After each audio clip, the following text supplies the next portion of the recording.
Guys, very simply put, which rhythm intro is better for building skills? Which intro to either one of these songs, they're both great songs, but one of these intros is probably better than the other for building skill. Which one works better for you? Which one do you even like better? Because I want to know. That's what this video is based about. It's about you telling me what you like better. Randy Rhodes, Dimebag Darrell. Because Dimebag was influenced by Randy. Randy didn't even know Dimebag. But they both have intros that work great for building skills, and they're both catchy intros, and they're both not that hard to play.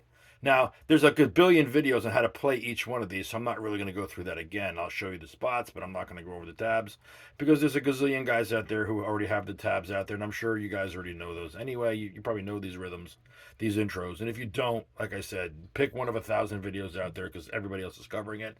You don't really need to see me doing it. I'll just go over the spots because I want to show you some technique involved. The one thing that the both of these intros have, and the reason I picked them, is because they have one thing in common. And if you don't know what that is, I'm going to tell you by the end of the video. Hopefully I don't forget to tell you. But there is one thing in common. I'm going to play it really slowly to see if you can figure out what the commonality is.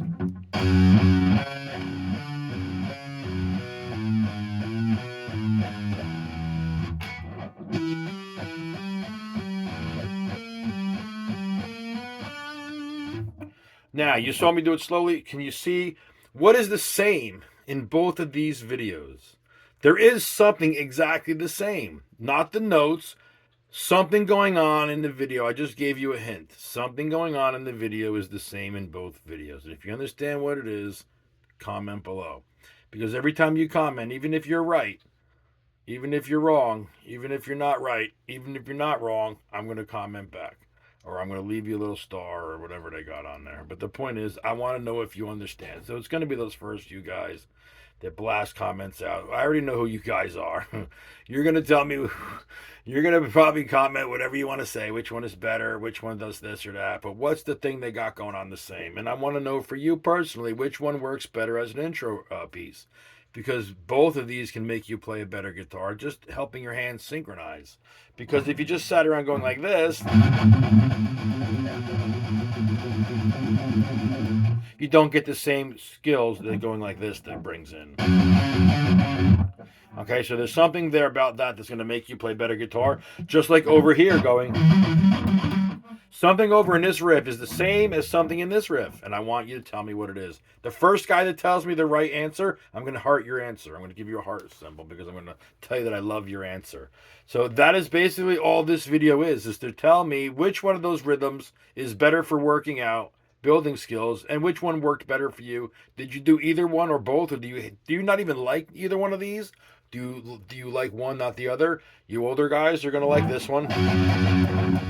You medium to younger guys are going to like this one. They're only about, what, 8 years apart when they came out. This is like, what, 82? And this came out at 90. Right? Big difference of 8 years, though.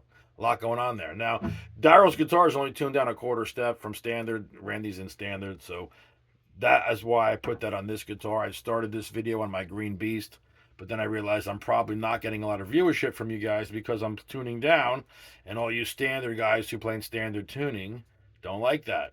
Only the guys that are in drop tunings like that, and probably only the guys that tune where I tune.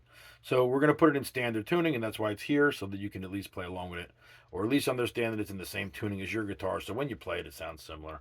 But the bottom line is I want to know from you, do you like this better? Or do you like this better? And by the way, how hard, if you guys are playing these Randy Rhodes chords, right? I call them Randy Rhodes chords because he's the only guy I know that even uses them like this. We already know this is an A. We know sliding over and moving a couple of fingers around gets us an E. Taking this E major a whole step back brings us to D, and then he goes to an open A. Have you ever tried to play this in the open position?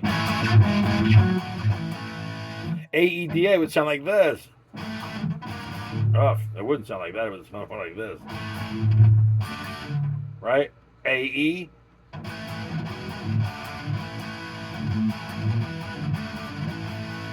Let's try to put that strum pattern in there and get the same thing.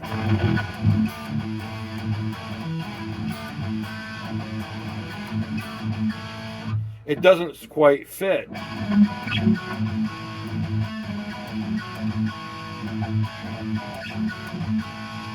Let's do it a little slower.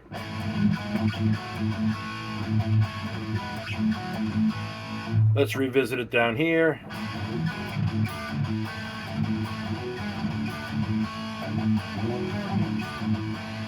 Now I'm on a child-sized guitar.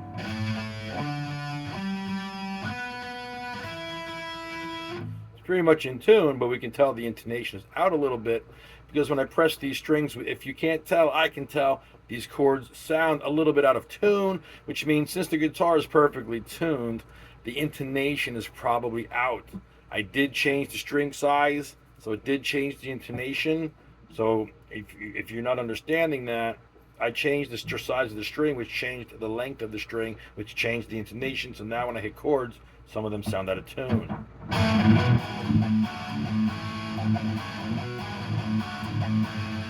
Now Randy Rhodes uses a shuffle skip pattern for this strum.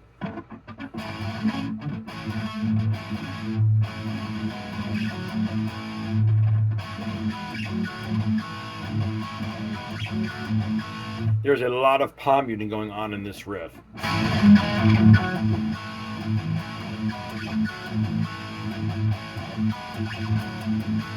I don't even know if I can play it that slow to show you that, because let's see if I can get that in there.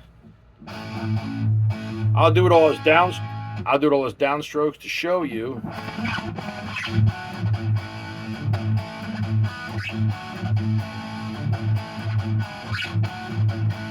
As we can clearly see, I'm starting to warm up. I came in cold as an ice box a few minutes ago, so mistakes are bound to happen when you're cold. But you get the idea now. We can hear, we can see what exactly is kind of going on here.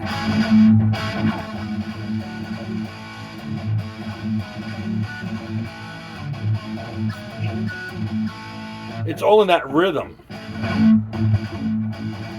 It's like half palm muted, so you can't fully palm mute. You got to half palm mute it. It's almost like you're lifting the palm mute. And there's your strum. But he's just such a badass, and he switches so smoothly that you can barely tell that that's the strum going on.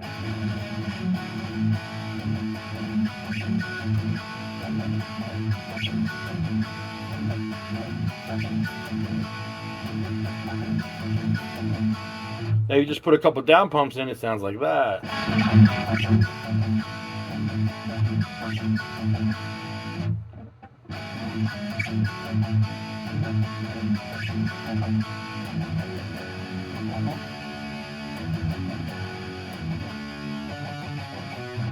So that strum is key to that song.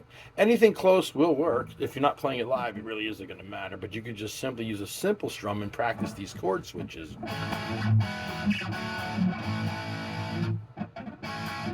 This is a simple movable shape, right? Second string, third string, fourth string on 5, 6, 7. Get you an A, a C sharp, and an E.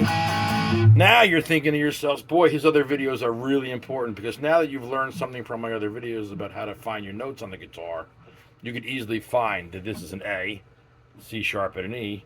And you can easily see this. If E's on the second string, it's always on that second string. So you might recognize the E note from other things you've been playing or other things we've done in videos. There's your A, you bring it down, you got an A flat, but you flip 2 fingers around, just reverse the strings on the first and second fingers, and you automatically will get an E major. Now this E major is movable because, again, all the strings and the fingers are adjacent. So we slide it down a whole step, it makes it a D major. But the voicing is different, because this D major, folks, depending on how you play it, if you play it from the 4th string down, You get first inversion. If you play it from the A string down, you get a second inversion. And if you don't know about inversions, well, you need to go back and watch them on my video because I explain them in a very, very easy way that my 12-year-old students completely understand what I'm talking about. So if you go back and watch my video on inversions, you will easily, in only a few minutes, completely and fully understand inversions. And that is why, folks, I finally get around to saying this. We're finally to this part of this little crazy train lesson. The reason why Randy Rhodes did not play this in the open position is one simple reason. He did not want standardized chords. He wanted inversions. Because inversions leave different voicings, which create different sounds for the same chord. It's just like having 5 different versions of vanilla, right? There's vanilla, vanilla bean, French vanilla, Italian vanilla, Italian ice. There's vanilla this, vanilla that, vanilla cream, vanilla this. There's a million vanillas out there, right? They're all a little different, but they're still vanilla. Well, inversions are still that chord, just different versions of that chord. This A major does not sound like this one. Unless you're tone deaf, then it sounds the same. This E major, last time I checked anyway, and I did check recently. Last time I did check, it didn't sound like this one. Wow! Wow!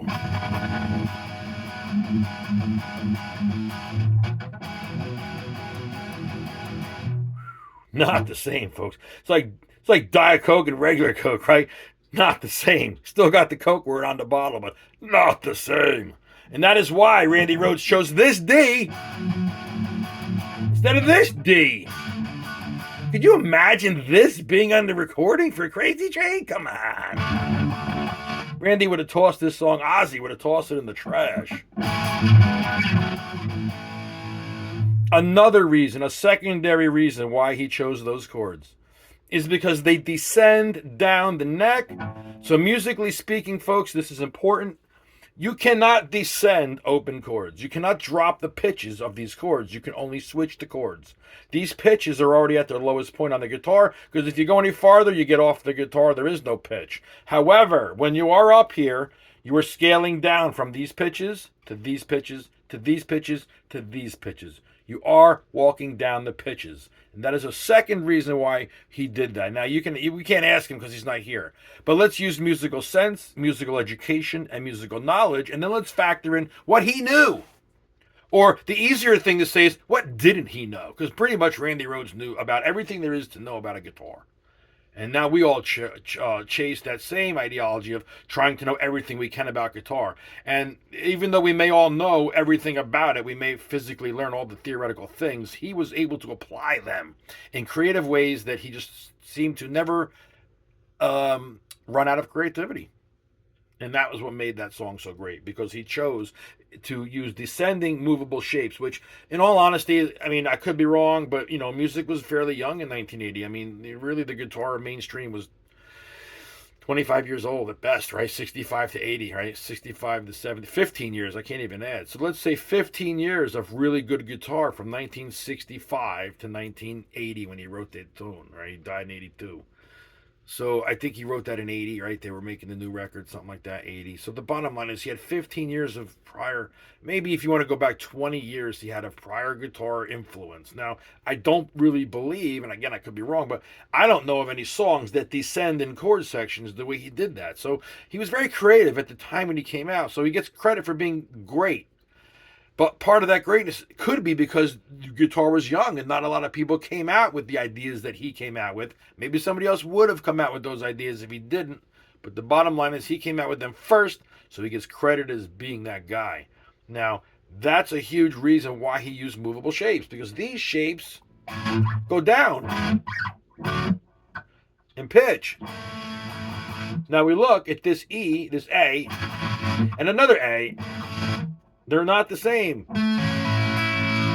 Because here you get a unison. How many songs do you really know that use a unison chord, folks? How many do you even know that can say they use a unison note? That is a huge reason why this chord rings so great. It's got twice the power on its root, on this E note rather. This 5 ACE, the AC sharp E, this 5 note is got twice the power than a normal 5 would because it's ringing twice. So it's heard twice and it's got a unison sound to it. Now when you move it down to this E, let's take a look. We got E, E again. Wow. Wow, have you ever noticed that? How long have you guys been playing this song and never put together that the first chord he plays is a unison on E and the second chord is a unison on E? I bet you didn't know that. You've been playing it for a long time and you didn't even know that. Huh? And you call yourselves Crazy Train fans. All I'm saying is analyze and look at what you're playing once in a while and you will learn something. The point of this section of the video is to teach you that if you just take something you've known for so long and just look into it a little deeper, you'll learn something from it. You just learned 2 unisons in two different chords using the same note as unison. Now I challenge you to find another song since this song has come out that does that again. I bet you can't even find one song to do the great things that Randy Rhodes did.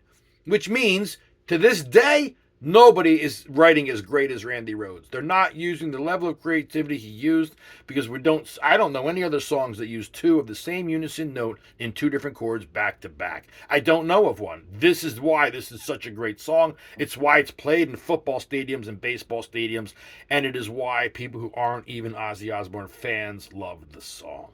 You must understand the music theory going on in this simple but incredible chord progression. AED, folks. Do we know what that is? If you haven't thought of 1-4-5 by now, shame on you for watching this channel and not knowing that that's 1, 4, and 5. Shame on you. You deserve to better for that for yourself. Get on my other videos and watch them so you know everything there is to know about music theory. Because if that one slipped you by, you ought to be thinking to yourself, I've got a lot of work to do. I cannot give you a compliment and say, good for you, if you weren't catching that he's using 1, 4, and 5. And then he unisoned 2 of those notes in those chords in a row, which has really, I don't think, ever been done before. So I'm trying to show you what makes this man great, what made him a god, what makes him god to this day, and why writers today still can't write songs that get as many views, as many hits, as many dollars, and are as popular as this one song. Simply because it's 1, 4, 5. Now, Cowboys is a very popular song. If you're a Pantera fan, you grew up in the 90s, 2000s, and you love hard rock metal music, it's a great song. But there's no 1, 4, 5 in there. Now, that song does not use 1, 4, 5. It uses what he wants to play, different type of song. But the intro is great for learning how to time your hands together and synchronize your picking with down and up picking. That riff can be played in 2 different places because we've got low strings on the high frets where he played it for real. Then you can drop down to the low side of the neck on the higher strings, which is what I showed you before. The reason I showed you that is because it's 2 different ways to play the same riff, and you will get better at playing guitar if you can play both of those. Because the one down here requires a finger movement and a slide. And that is a little bit of a skill to do because it's not required up in this way that you play it. So if you could play it the way I played it down here and add in that slide,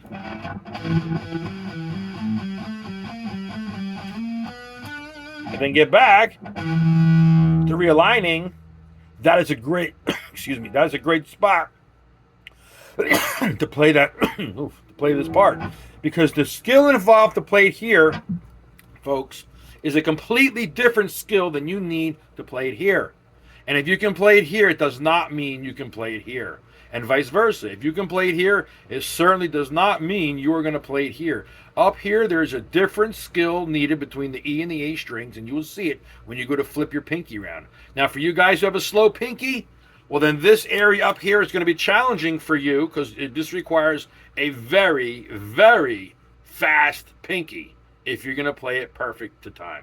So if you don't have a great pinky, oh boy, do I got some great pinky exercise videos. I feel they're the best on the internet. I honestly believe that. I don't say that about anything on my videos, ever. But I do believe that my pinky exercises are unmatched by anyone else on planet Earth.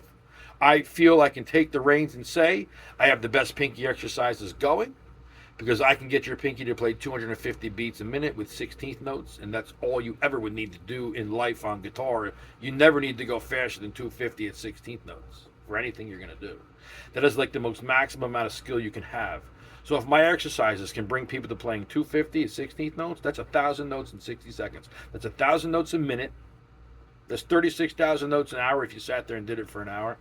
So if you can play 1,000 notes in a minute with that pinky being perfectly in time, then you have mastered the guitar.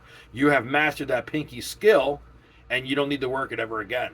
So go back and watch some of my videos on pinky development if you really can't get that pinky to work this riff. Because that's what this was about, is showing you. So again, after seeing this, which riff is better for you? Because I asked it in the beginning, then I explained some things, and now I'm asking it again. I want you to play them. I want you to get good at both of them, and then comment back in a month and tell me which one of these is better for you.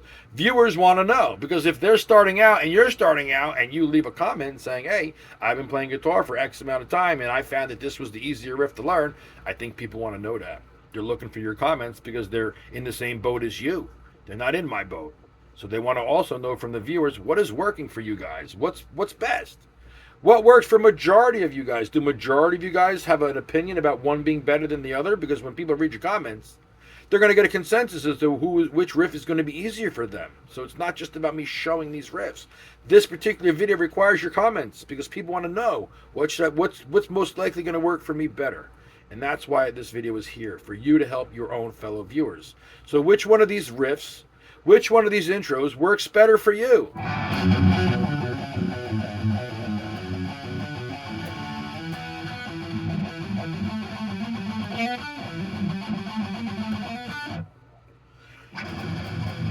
Which one works better, folks? Thanks for watching this video. I'm coming back with some more videos. I got a whole new series. I'm going to start a third series coming up when I figure out what exactly I'm going to be doing with it. But it's all to help you guys out and to keep things interesting. Sorry, these videos aren't high-tech, high-edited, but they are designed to get you to play guitar and play it well and understand everything that's being said and not play a bunch of complicated stuff from guys you're never going to be able to play stuff from. Thanks for watching. I'll see you guys in another video.